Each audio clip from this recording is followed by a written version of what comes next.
Of the Lower Cape Fears Hot Topics. I'm admitting someone, so just hang on one sec. Okay. Our Hot Topics program is monthly, usually a monthly event or every couple of months, where we try to focus on a major topic of interest to people in the region and areas that the caucus, the Women's League of Women Voters, is really focusing on, whether it be education, voting rights, and other things like that. And today we're going to focus on voting rights. And we have a very special speaker, a member of the League of Women Voters. Our speaker today is Ted Fuller, who's a professor emeritus from the Virginia Tech University in the sociology department. And he's made major contributions to the fields of demography, developing world urbanization, rural sociology, and the sociology of health. He's also been a senior Fulbright scholar, so a very well respected member of the academic community. So today he's going to talk about there's got to be a better way. The focus is on voting rights and civic education. And I want to be sure, could everybody please mute yourself?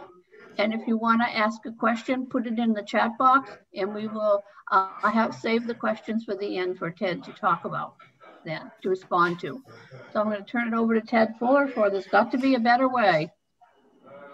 Thank you, Barbara, for that introduction. And I want to thank the League for inviting me to talk on this topic.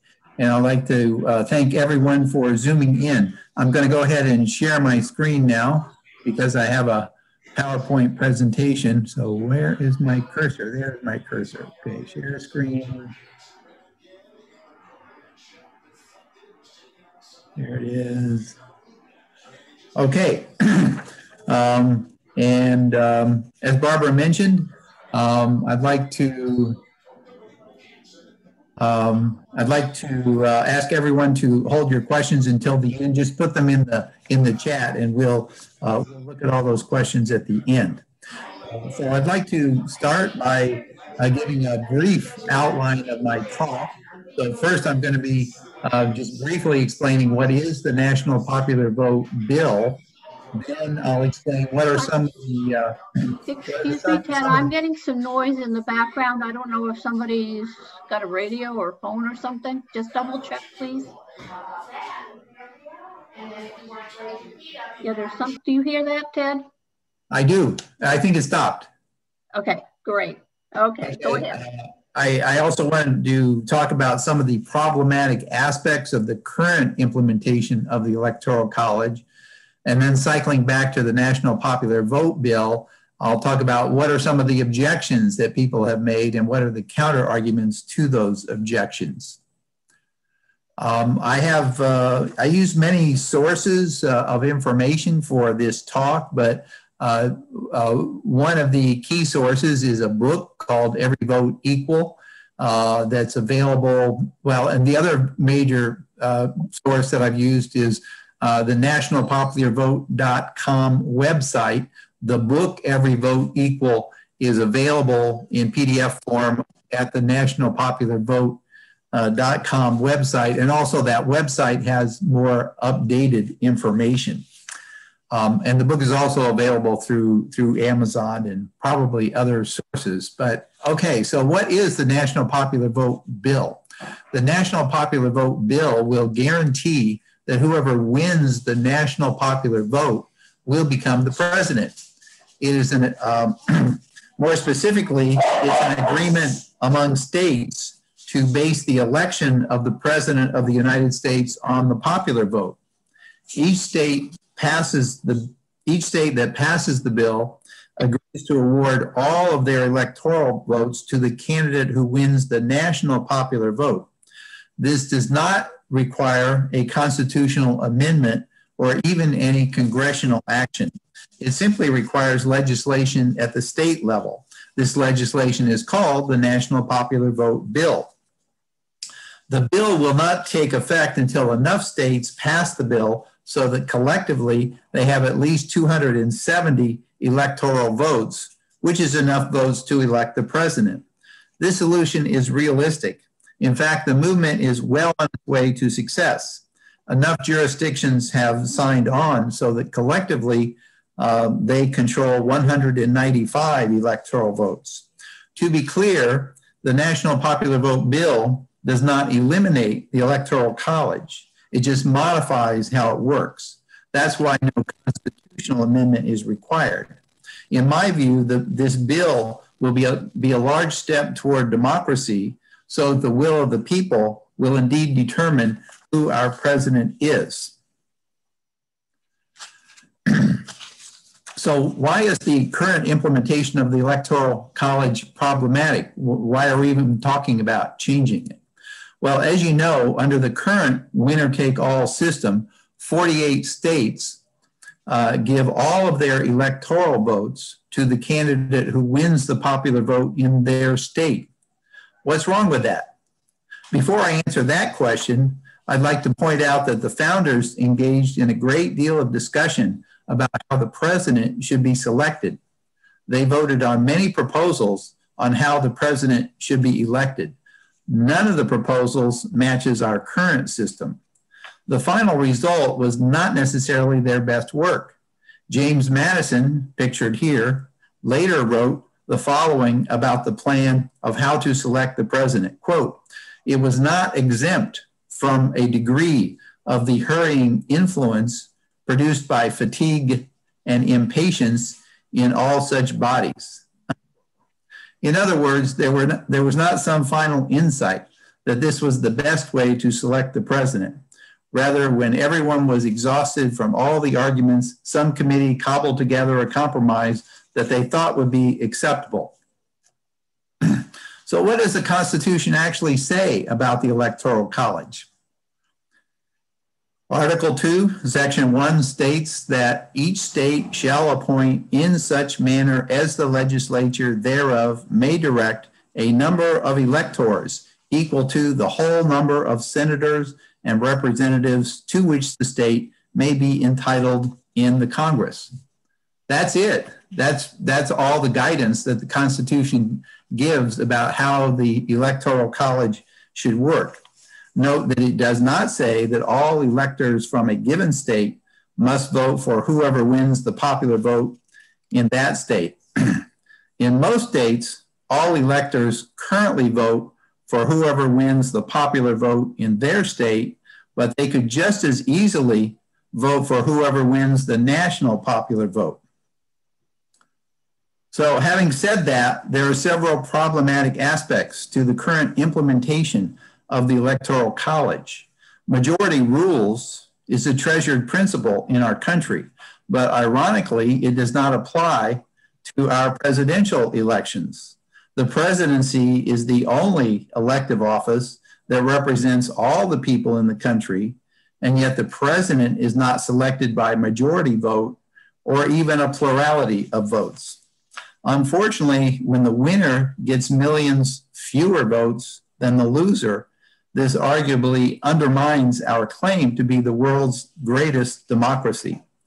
The mismatch between the popular vote and the electoral vote is no longer an unusual feature in presidential elections.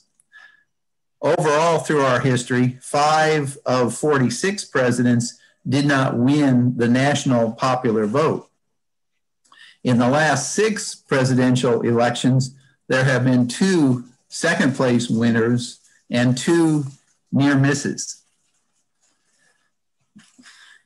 As you know, in 2016, Hillary Clinton won the popular vote by 3 million, but Donald Trump got more electoral votes and became president. And back in 2000, Al Gore won the popular vote by about 500,000, but George W. Bush got more electoral votes and became president. So those are 2 recent second place winners. There have also been some near misses recently. In 2004, Bush won the popular vote by about 3 million votes and won re-election. John Kerry lost Ohio by 2.1%. If Kerry had won Ohio, Bush still would have won the popular vote by a wide margin, but Kerry would have more electoral votes and would have become president. More recently, in 2020, Biden won the popular vote by about 7 million, but it had a narrow victory in several states, namely Georgia, Arizona, and Wisconsin. If Trump had won those 3 states, Biden would still have a huge lead in the popular vote, but Trump would have won re-election. So in the last 6 presidential elections, there have been 2 second place winners, shown in red, and 2 near misses, shown in yellow. Many of us feel that the current implementation of the Electoral College tends to distort the will of the people. Furthermore, we feel that the overall record in the 21st century and before indicates serious flaws in the current implementation of the Electoral College. But this is only one problem with the current implementation of the Electoral College. Besides distorting the will of the people, another negative consequence of the Electoral College is that the general election campaign focuses on just a few battleground states. Overall, presidential general election campaign events are held in only 10 or 12 states. Furthermore, in 2012, 2016, and 2020, 67% to 70% of the general election campaign events were held in just 4, 5, or 6 states. So the focus on just a few battleground states has become typical in presidential campaigns. The calculus of presidential campaigns involves a kind of a triage. There are a bunch of states that they'll win, whether they campaign there or not. There are a bunch of states that they will lose, whether they campaign there or not. There are a handful of states, 10 or 12, where campaigning could make a real difference. And there's a small handful of states, usually 4 to 6, that are close enough to really campaign hard. This slide shows which states were battleground states in 2020, 2016, and 2012. The numbers in parentheses are the number of general election campaign events held in each state. I won't spend much time on this slide. We could return to it in the question and answer if desired. Which states are battleground states shifts over time. Just because a state is a battleground state in one election does not mean it will be a battleground state in the next election. Only one state has been a battleground state in the 3 most recent presidential elections, namely Florida. North Carolina was a battleground state in 2016 and 2020, but not in 2012. Just for fun, this slide shows the map of the United States with the size of each state proportional to the number of general election campaign events that were held in each state in 2016. This map shows all of the states that had at least one general election campaign event. Most states are missing because no general election campaign events were held there. Note that California and Texas are tiny, and New York State is absent. Just as this map distorts the map of the United States, the current implementation of the Electoral College distorts the will of the people. Another negative consequence of the current implementation of the Electoral College is to reduce the percent of eligible voters who actually vote. Voters in non-battleground states are less likely to vote, while those in battleground states are more likely to vote. And of course, the large majority of states are non-battleground states. A nationwide election would likely improve voter participation. In 2008, 2012, and 2016, the percent of eligible voters who actually voted was about 8 to 16 percentage points higher in battleground states than in non-battleground states. The interpretation is that many voters in non-battleground states realize that their vote does not really matter in the presidential race. Another problem with the current implementation of the Electoral College is the backup plan. In other words, what happens if no one gets a majority of the electoral votes? Under the Constitution, if no one gets a majority of the electoral votes for president, the election of the president is determined by the House of Representatives, with each state getting one vote. So Wyoming would get one vote, North Carolina would get one vote, and California would get one vote. If a state delegation in the House is evenly divided, that state gets no vote. This state's, this plan seems very undemocratic, but it's our official backup plan. And if no one gets a majority of electoral votes for vice president, the election of vice president goes to the Senate, with each senator getting one vote. It's easy to see that the outcome could be a president from one party and a vice president from the other party. This backup plan seems very unsatisfactory. I'm going to give you a little bit of history here. The backup plan,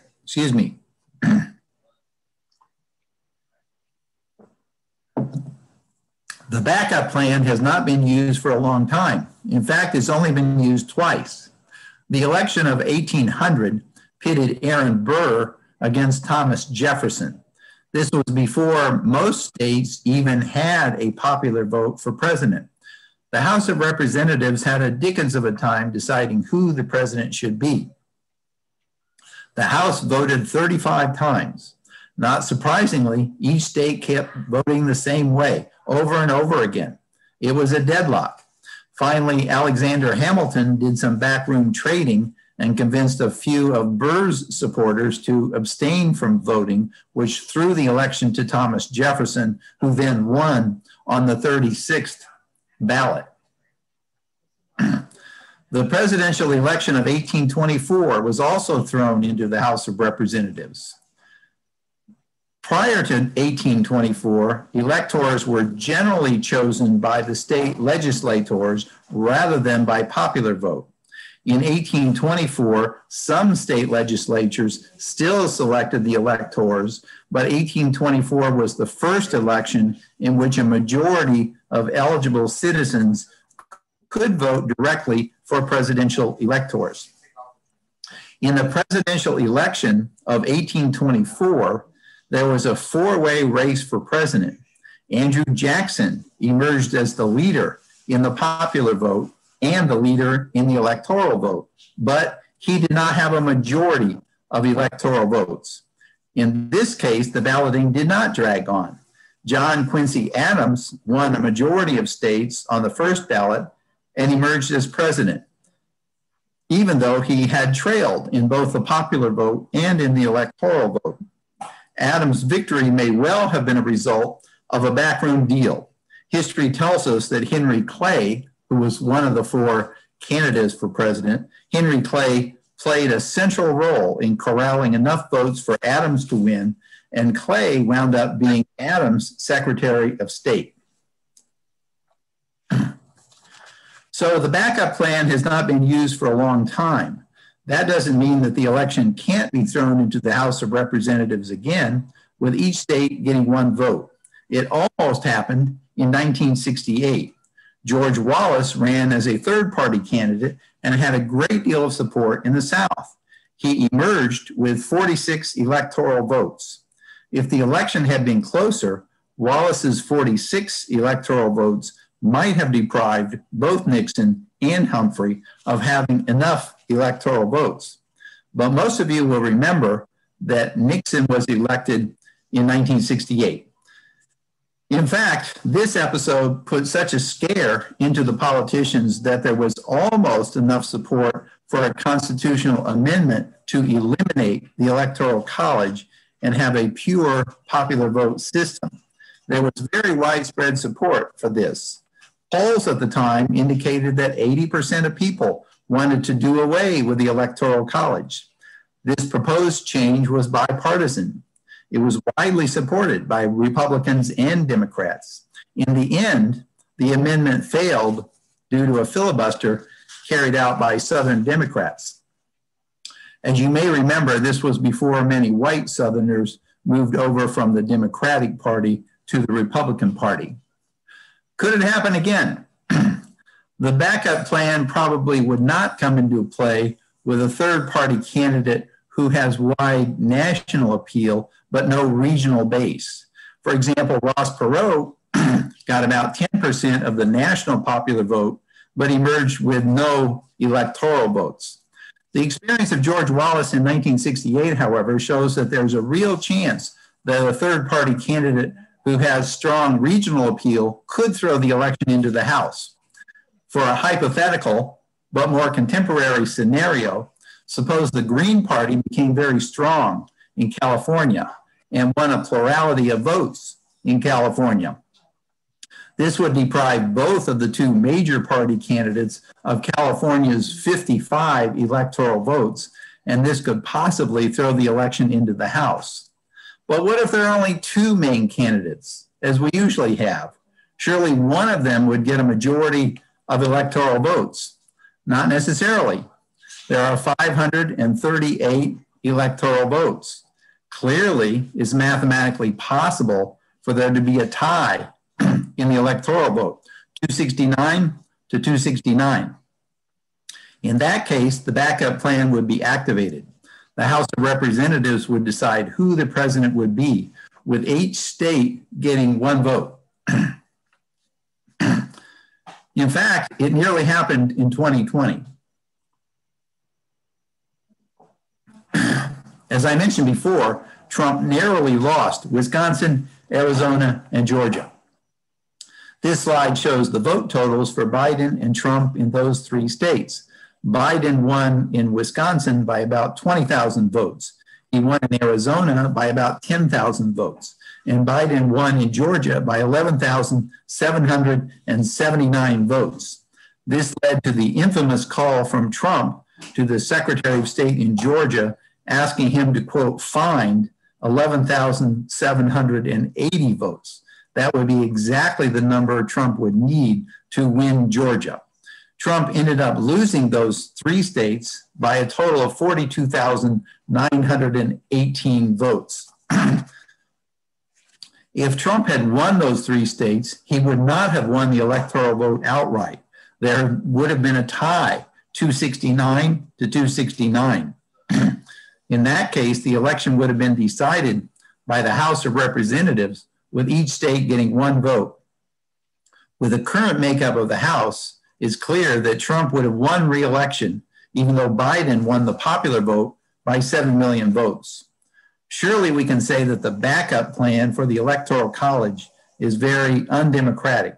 So that's another disadvantage of the Electoral College as it's currently implemented. Another problem with the way the winner-take-all system currently works is that, in a very real sense, many votes do not count. They're ignored. For example, in California in 2020, Trump got just over 6 million votes, but that translated to 0 electoral votes. In the same election in New York, Trump got over 3 million votes, and that translated into exactly 0 electoral votes. So in a very real sense, the more than 9.2 million votes for Trump in California and New York did not count. These 9.2 million Trump votes in California and New York were ignored. It is as if those 9.2 million voters did not vote in the presidential election. If we add up all those ignored votes in the 50 states and the District of Columbia, more than 66 million votes were ignored in 2020. About 158 million votes were cast for Biden or Trump in 2020. So with the current implementation of the Electoral College, we're ignoring 66 million votes, or over 40% of all votes cast, and claiming that the result somehow represents the will of the people. The exact number of ignored votes obviously varies from one election to another, but the number is always very large because the vote is split in every state. A 60-40 division of the vote would be a landslide in a given state, but in that case, we're ignoring 40% of the vote. So this is rarely mentioned, but to me, this is a major disadvantage of the current implementation of the Electoral College. Another disadvantage of the current implementation of the Electoral College is that incumbent presidents may direct federal funds disproportionately to battleground states. In the book Presidential Pork, John Hudak argues that the White House often steers the enormous federal bureaucracy to spend funds in swing states. Overall, controlling for variables such as state size and natural disaster relief funds, presidential election swing states received 7.6% more federal grants, worth 5.7% more grant dollars every year than safe states between 1996 and 2008. This equates to huge amounts of money. If Tennessee had been a swing state in 2008, it would have likely received 300 more federal grants in 2007 for a total of $60 million. Furthermore, highly competitive swing states get twice as many disaster declarations as safe states. A lot of money comes with those disaster declarations. You might think that disaster declarations would be based on the severity of the disaster, but it turns out that whether or not the state can help the party of the sitting president win re-election is a very important factor. These are major advantages that only incumbents enjoy. So here's a summary of the disadvantages with the current implementation of the Electoral College. The person who loses the popular vote can become president. The presidential general election focuses on a handful of battleground states. The system results in fewer eligible voters voting. If no one gets a majority of electoral votes, the backup plan is very undemocratic. Tens of millions of votes are ignored, and presidents may give more federal resources to battleground states. Looking at these disadvantages of the current implementation of the Electoral College, it does not look like a very good system. The disadvantages that I just reviewed flow from the way the Electoral College currently operates. Specifically, these disadvantages stem from the fact that currently 48 states award 100% of their electoral votes to whoever wins the popular vote in their state. But they could just as easily award 100% of their electoral votes to whoever wins the national popular vote.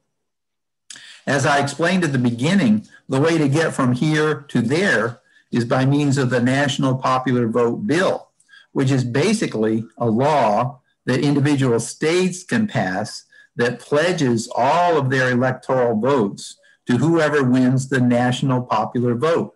So far, 15 states plus DC have passed this law.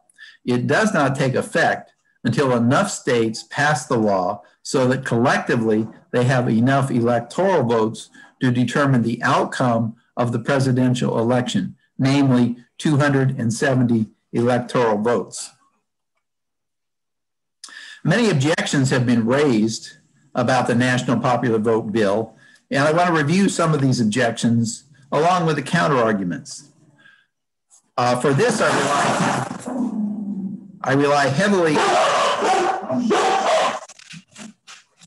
Sorry, got a dog fight going on here. So I'm going to rely heavily on the book Every Vote Equal that I mentioned before. This book has 10 chapters. One of those chapters has more than 400 pages in which they present 131 objections to the national popular vote. And they also give extensive counter arguments. So one objection is that we should not tinker the Electoral College. The founding fathers created the Electoral College for a reason. But remember what the Constitution actually says about the Electoral College. Each state shall appoint in such manner as the legislation thereof may direct a number of electors equal to the whole number of senators and representatives to which the state may be entitled in Congress. So the National Popular Vote Bill is completely consistent with the Constitution. And the National Popular Vote Bill does not eliminate the Electoral College. Furthermore, history tells us that the Electoral College we have today is not the Electoral College envisioned by the founders. Originally, there was not necessarily a popular vote to guide the electors. In the first presidential election, in fact, only 6 states held an election to choose presidential electors. Interestingly, the United States Constitution does not stipulate that there should be any popular vote at all for the president. So you and I do not actually have a constitutional right to vote for the president. The selection of electors is totally up to the state legislatures. During the 19th century, the popular vote gradually became the norm. The last time any state legislature selected electors without having a popular vote was in 1876, and that was in Colorado. Since 1880, every state has relied on the popular vote to select electors. So in the early days, the electors were often selected by the legislatures and were expected to use their independent judgment and vote for the person they judged to be the best to lead the country. As such, the Electoral College did not operate on a winner-take-all basis at the state level. In the first 3 presidential elections, only 3 states used the winner-take-all system, and these 3 states abandoned the winner-take-all system by 1800. Later, winner-take-all became the norm in the 1880s. In other words, that happened about 100 years after the ratification of the Constitution. Now, electors are expected to rubber stamp the popular vote in their state. The introduction of the popular vote was one of the democratic revisions in the electoral process. But the current application of the Electoral College sometimes results in the will of the people being thwarted. Another objection that's sometimes raised is that a federal constitutional amendment is necessary for changing the current method of electing the president. But I refer you again to the relevant clause in the Constitution that I've read twice. It's on the screen. I won't read it again. But the federal courts have held that the U.S. Constitution gives the states the exclusive and plenary power to choose the method of awarding their electoral votes. I didn't know what plenary meant, so I looked it up. Plenary means being full and complete in every respect. State legislatures have made various changes over the decades, and these changes never required or involved a federal constitutional amendment or congressional oversight. States have given citizens the right to vote for electors. They have taken away the right of citizens to vote for electors. They have used winner-take-all. They have abandoned winner-take-all. They have reinstated winner-take-all. In short, state legislatures have the exclusive and plenary power to pass the National Popular Vote Bill to make the election of the United States president more democratic with a small d. Another objection is that if the president is elected by popular vote, candidates will only campaign in states such as California and New York that have big populations. Well, first of all, California and New York together have less than 20% of the national population. But second, and more important, no state is monolithic. There are Democrats, Republicans, and independents in all states. Remember, the votes of over 9 million Trump voters in California and New York were ignored in the 2020 election. Nationally, 66 million votes were ignored in 2020 because of the operation of the Electoral College. But with a national popular vote, every vote counts. A related objection is that if we choose the president by popular votes, a few of the most populous states will allegedly control the outcome of the election. For example, 6 states make up about 40% of the US population. So these states would supposedly nearly completely determine the outcome of the presidential election. But again, there are Democrats, Republicans, and independents everywhere. And in these 6 states that are shown on the slide, in those 6 states in 2020, okay, the slide says in 2016, over 20 million votes from those 6 states were ignored. I can update now, in those 6 states in 2020, over 25 million votes were ignored. Another objection is that with the popular vote system, candidates will focus on urban areas. Rural areas will be ignored. In rebuttal, it's instructive to see what has happened in Ohio. Ohio tends to be a battleground state where every vote matters. In 2012, Ohio was the focus of tremendous attention and effort. 29% of all general election campaign events in the whole country were held in Ohio. So there are 50 states, but in 2012, 29% of all general election campaign events were held in Ohio. In 2016, Ohio did not attract quite so much attention, but Ohio still had 13% of all general election campaign events. Well, where did presidential campaigns go? In Ohio, candidates campaigned in urban and rural areas alike. This slide elaborates on that point.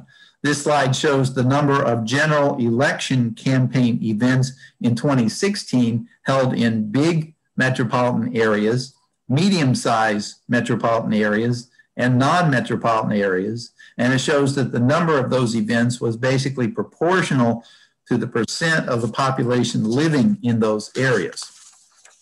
In 2016, there were a total of 48 general election campaign visits to Ohio. This figure is in parentheses in the title of the slide. There were 22 visits to the 3 biggest metropolitan areas. If the visits were distributed according to the percent of the state population in those areas, there would have been 23.3 visits. So the 22 visits corresponds closely to how many of the 48 visits would have been in the 3 biggest metropolitan areas if the visits were based on the percent of the population in those metropolitan areas. In general, the number of general election campaign events in 2016 held in big metropolitan areas, medium-sized metropolitan areas, and non-metropolitan areas was basically proportional to the percent of the population living in those areas. I won't dwell on the numbers in this slide, but it's a similar story for 2012. And it's the same basic story in other battleground states. So under the current system, in the battleground states, such as Ohio, every vote counts and candidates campaign widely in those states. Under the National Popular Vote Bill, every vote will count and candidates will campaign widely. Another objection is that the National Popular Vote Bill will not pass in states controlled by Republicans. Well, first of all, that's a very legitimate concern. All of the states that have passed the National Popular Vote Bill to date have been states that went for Clinton in 2016 and Biden in 2020. However, the book, Every Vote Equal, makes several relevant points. For one, the United States is politically quite evenly divided. The authors of the book tallied all the presidential votes from 1932 through 2008 and found a virtual tie. Out of nearly 1.5 billion votes cast over that period, Democrats got about 758,000 more votes than Republicans did. So Democrats got 0.05% more votes than Republicans did. Some observers argue that the United States is a center-right nation.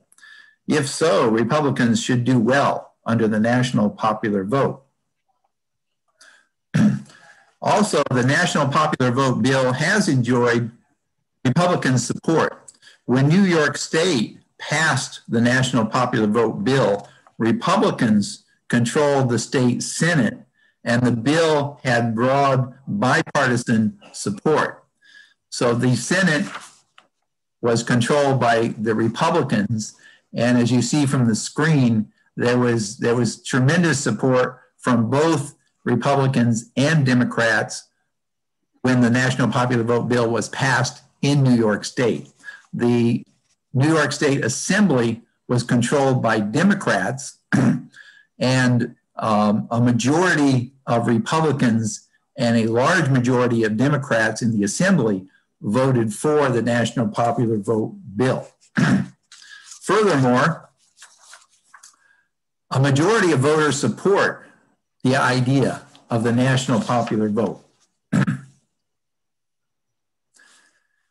A national survey was conducted in 2019 to find out how voters felt about this statement shown on the screen. The candidate who gets the most votes nationwide should become president. The responses are shown on the screen. Among all respondents, 71% said yes. Among Democrats, 83% said yes. Among independents, 67% said yes. Among Republicans, 61% said yes. A series of state polls has also been conducted on the same question. There is strong support for the idea of the national popular vote in all of the state polls that I have seen. Support is especially high among Democrats and independents, but in most of the polls, a majority of Republicans also support the idea. There was a statewide poll in North Carolina in 2018. The phrasing of that question was a little bit different. They asked, how do you think we should elect the president? Do you think it should be the candidate who gets the most votes in all 50 states? Or do you think it should be the current electoral college system? So as you see on the screen, there is strong support for the national popular vote among Democrats, independents, and Republicans in North Carolina in 2018. So even 2/3 of Republicans in 2018 support the concept of the national popular vote, even though Trump would not have been elected in 2016 if we did follow the national popular vote approach. In thinking about whether Republican-controlled state legislatures would pass the national popular vote, the case of Ohio in 2004 is interesting. As I mentioned before, John Kerry narrowly lost Ohio in 2004. He lost by about 2 percentage points. If Kerry had won Ohio, Bush would have won the popular vote, but Kerry would have won the election. If that had happened, or if something like that happens in the future, my guess is that Republican legislators will be more enthusiastic about passing the national popular vote. The bottom line is that, in my humble opinion, Republicans are too pessimistic and selling themselves short if they think they cannot win the national popular vote. And here's a short list of some Republicans who have supported the national popular vote. Richard Nixon, now remember, he won the election in 1968 when George Wallace amassed, I think it was 46 electoral votes. Also, Gerald Ford, George Herbert Walker Bush, Newt Gingrich, Michael Steele, and Saul Azunis are some of the ones on the list of Republicans who have supported the national popular vote. Another objection about the national popular vote is that someone could win without a majority of the popular vote. Well, this is true, but this can happen and has happened under the current system. This slide lists presidents who did not get a majority of the popular vote. And furthermore, as I mentioned, 2 of the last 4 presidents were elected even though their main opponent got more votes. Another objection is that even if enough states pass the national popular vote bill so that it comes into play, a state legislature that did not like the result of a particular presidential election could opt out of the agreement. Well, I certainly understand this concern, but there are several key points in rebuttal. First of all, the national popular vote bill that each state passes contains a provision that says that it says that while the state can leave the compact, any decision to leave the compact will not be effective during a 6-month window between July 20 and January 20 surrounding a presidential election.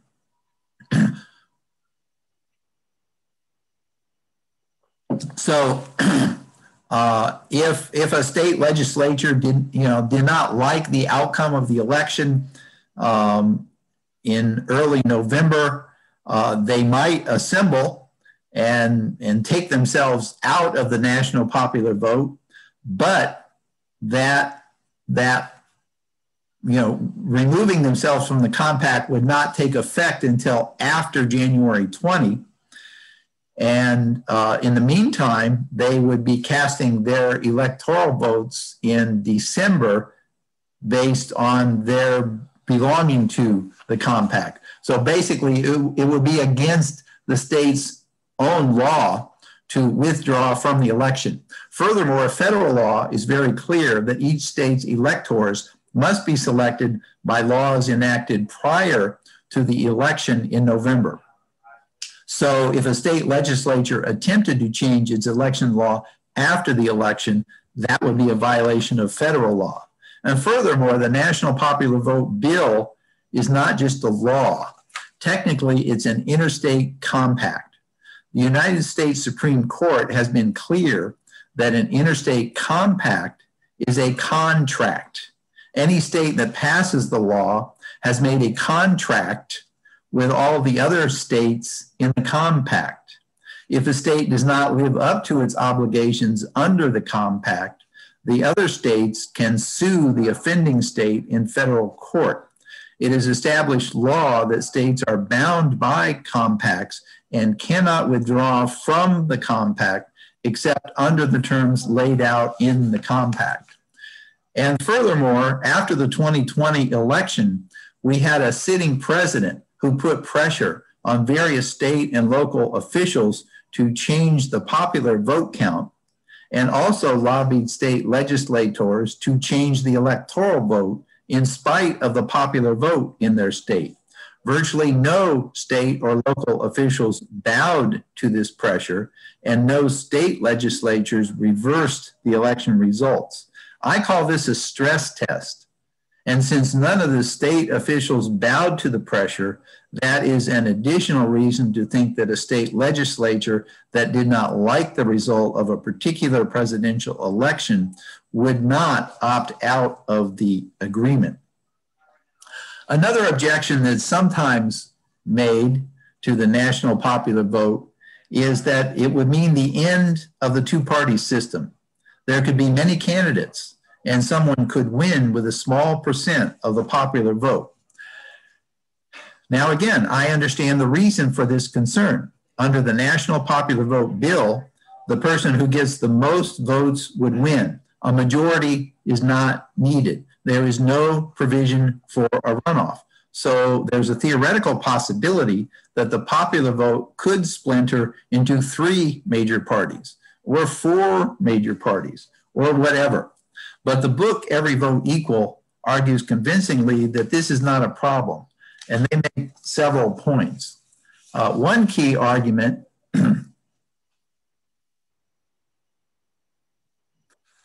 I've advanced that too fast. One key argument is that international research finds that, quote, a plurality rule election system tends to favor a two-party system. The reason is that, quote, voters generally desert weak parties or weak candidates on the grounds that they have no chance of winning. Another key argument is that minor party candidates can have a big impact on presidential elections under the current system because they only have to affect one state to potentially affect the outcome of the election. A famous example is that Ralph Nader's 100,000 votes in Florida arguably led to Bush winning Florida and with it the presidency. An interesting local case is that in 2008, Obama won by a slender margin. I think it was 0.3%. And the votes cast for the Libertarian candidate for president, Bob Barr, could have put North Carolina in the Obama column rather than the McCain column. So Obama won by a narrow margin, and maybe it was because if people who voted for the Libertarian had voted for the Republican McCain instead, then that would have changed the outcome of North Carolina's electoral votes. Now, that did not affect the outcome of the national election, but it may have affected the outcome in North Carolina. The book, Every Vote Equal, reports that under the current system, minor party candidates have significantly affected the outcome in 38%, or in other words, 6 out of 17 of the presidential elections since World War II. They did this either by shifting states from one candidate to another, such as Nader in Florida, or by actually winning electoral votes. For example, Strom Thurmond and George Wallace both won electoral votes. By contrast, with a national popular vote system, minor party candidates would have much less impact than they do today. So the basic point is that the plurality system envisioned by the national popular vote actually promotes the two-party system rather than destabilizing it.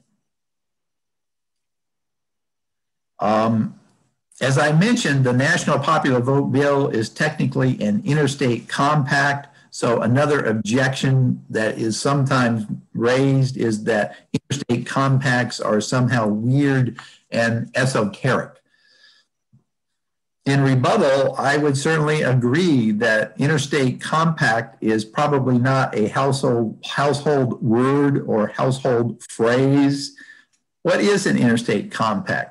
It's simply a contract between two or more states. The goal of an interstate compact is basically to pursue a goal that can more effectively be pursued by two or more states working together. Interstate compacts were sanctioned by the Articles of Confederation and then by the United States Constitution. So they have been around as long as our country has existed. Currently, there are over 200 interstate compacts in effect. All states are involved in at least one interstate compact, and the average state is involved in 25 interstate compacts. So interstate compacts may not be well known to the average citizen, but they are clearly part of the legal fabric of our country and always have been as long as we've been a country. So what is the status of the National Popular Vote Bill? As I mentioned, it's been approved by 15 states and the District of Columbia. These collectively have a total of 195 electoral votes.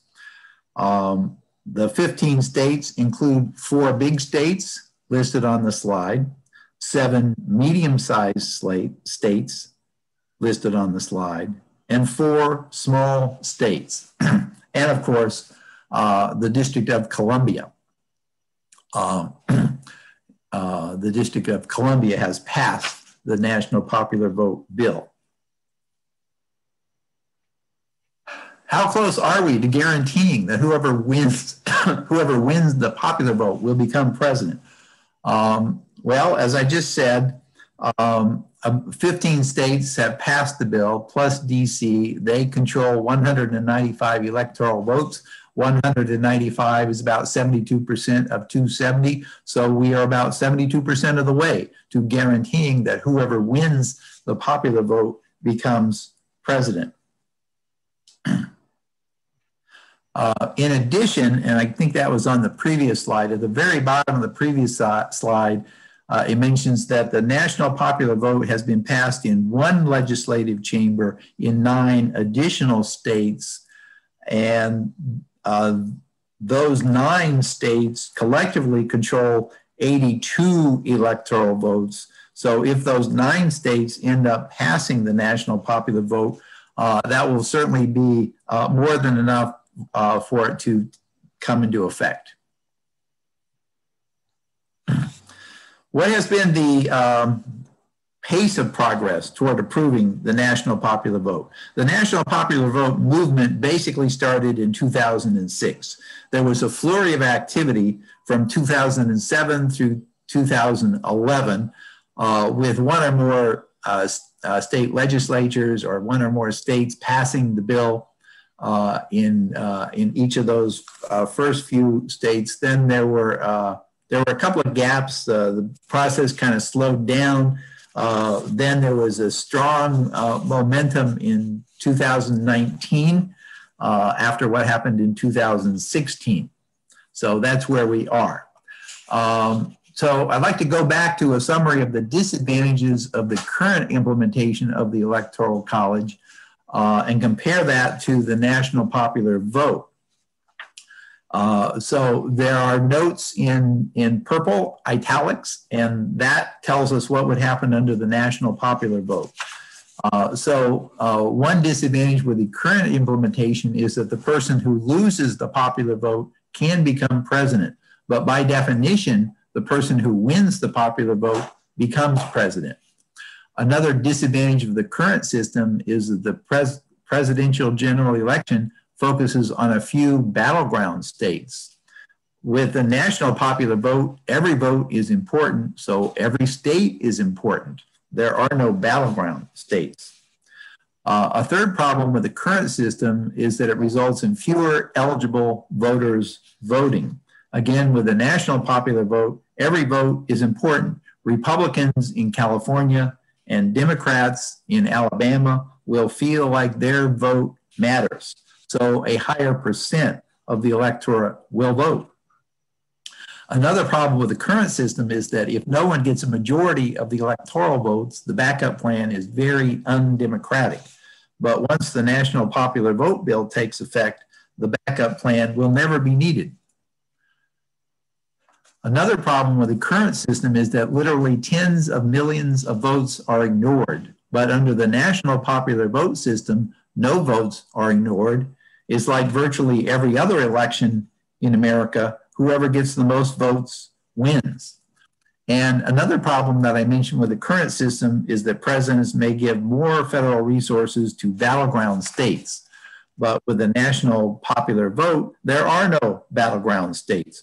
Arguably, the president would be motivated to follow policies that benefit the greatest number of people so that they will vote for him or her. So the national popular vote overcomes all of these disadvantages. What's the status of the national popular vote bill in North Carolina? Well, the bill was passed by the North Carolina Senate in 2007 when it was controlled by Democrats. The bill was reintroduced in the North Carolina Senate in 2017 and 2019. It's my understanding that it will not be introduced this year.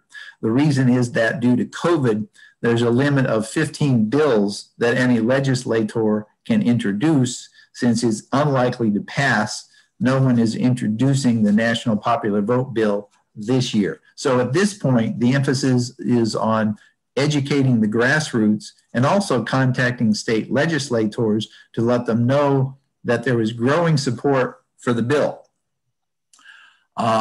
If you want to help here's a couple of easy ways. You can go to nationalpopularvote.com/NC. You fill out a form, which is basically your address. That will allow the website to identify your state legislators.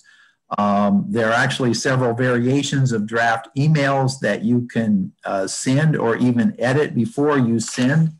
Another way to help is go to nationalpopularvote.com/volunteer. When you fill in the information, you will get on their email list to volunteer to help out, but I will assure you they will not inundate you with emails. So personally, I think the National Popular Vote is a very common sense approach that makes sense. I think that most people, when they learn about it, will feel like it's a big improvement over the current system. As more people learn about it, and as more people tell their state legislatures that they prefer this approach, the National Popular Vote will be passed in more and more states, and that will be the way we elect our president. Thank you very much. Do you have any questions? And I'm going to stop sharing here. Thank you very much, Ted. That was extremely enlightening. You make a strong case for the National Popular Vote. We do have a few questions. The first question is, could you just explain again what a near miss in electoral college is? A near miss is where if there was, sorry, I need a little more water. A near miss is where if the vote tally in one or a small number of states had been a little bit different, then the presidential election would have turned out completely different. So there are two examples in recent history. In 2004, Edwards, right? Do I have the right name? No. Kerry. Sorry. Kerry. In 2004, Kerry was running against George W. Bush. George W. Bush was running for re-election. Kerry ended up narrowly losing Ohio by about 2 percentage points. If Kerry had managed to win Ohio, then Kerry would have won the presidential election because he would have enough electoral votes, even though George W. Bush would have had, I think, like he would have won by 2 or 3 million votes in the popular vote. But if Kerry had taken Ohio, Kerry would have carried the electoral vote and become president. So that was one near miss. And then 2020 was a near miss because there were 3 states that Biden narrowly won. If Trump had managed to win all 3 of those states, then that's a little bit different. It would have been thrown into the House of Representatives, but with the current the current makeup of the House of Representatives, they would have reelected Trump. So those were those were 2 near misses. So basically, a near miss is if things had been a little bit different in one or a small number of states, then the whole election would have thrown the other way. Okay, thank you. Why did the Supreme Court decide the Bush-Gore 2000 election instead of the House or the Senate? Is another question we have. Well, it was in the Bush v. Gore case in 2000. That was a lawsuit.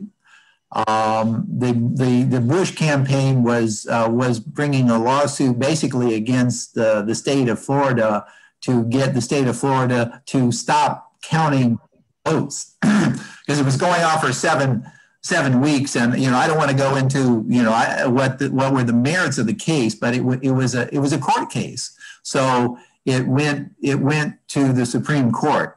I talked about the backup plan where the House would get involved and the Senate would get involved if no one got a majority of the electoral votes. Then the House would decide who the president would be, and the Senate would decide who the vice president would be. But the Bush v. Gore was a different kind of issue. It was just pertaining to one state and pertaining to whether the vote count should continue or should stop. Okay, here's what I think is a very interesting question. Do you think that states doing proportional electoral votes, such as Nebraska and Maine, would solve the problem? Why is a national popular vote a better plan? Okay. In my opinion, the system that they have in Nebraska and Maine is a horrible problem, a horrible approach, and here's why. They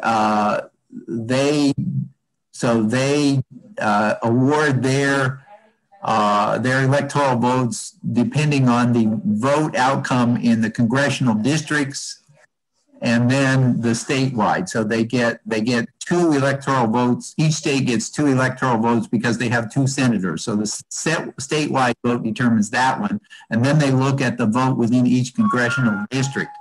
Okay, why do I think that's such a terrible problem? It's because then you gerrymander the presidential election.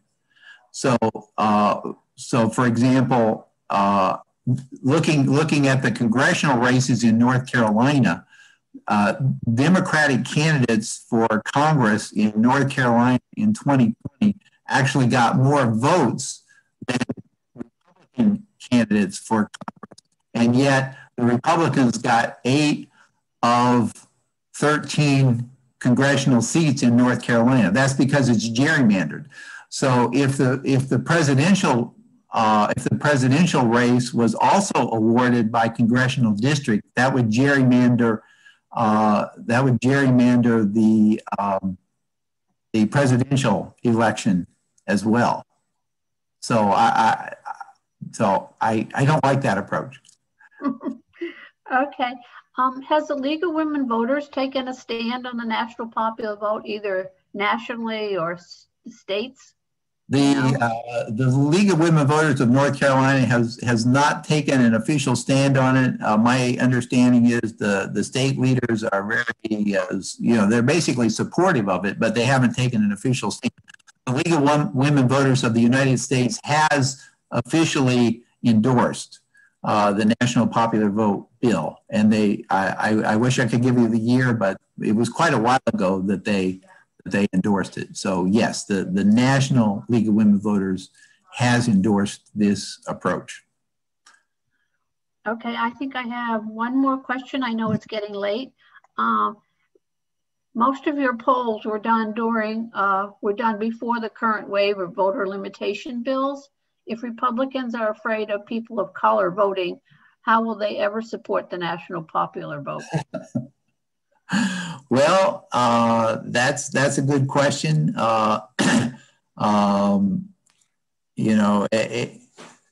I mentioned, back in, I don't remember the exact year when New York supported it. The Republicans in New York supported it at that time, but in the current atmosphere, it's clear that Republican politicians are not very supportive of this. So I guess it just means that it's important to educate the public, so to have grassroots pressure on the legislators and anybody who wants to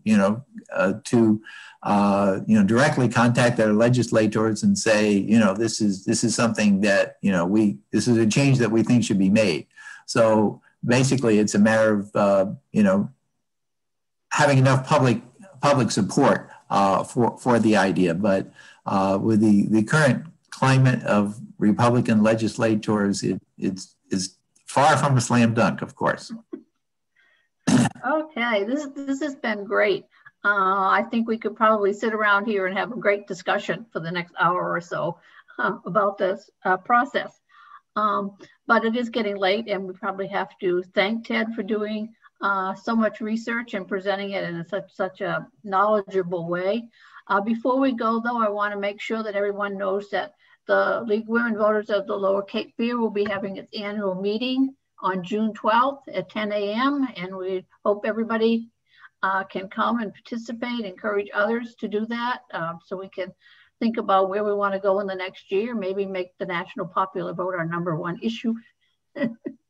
Anyway, Ted, I want to thank you very much. And I'm sure if people have questions, more questions, or want to discuss it with Ted, you can email him or phone him or however to talk to him some more about this issue. So thank you very much, Ted. You're most welcome. I'll ask my question on email. Marlene?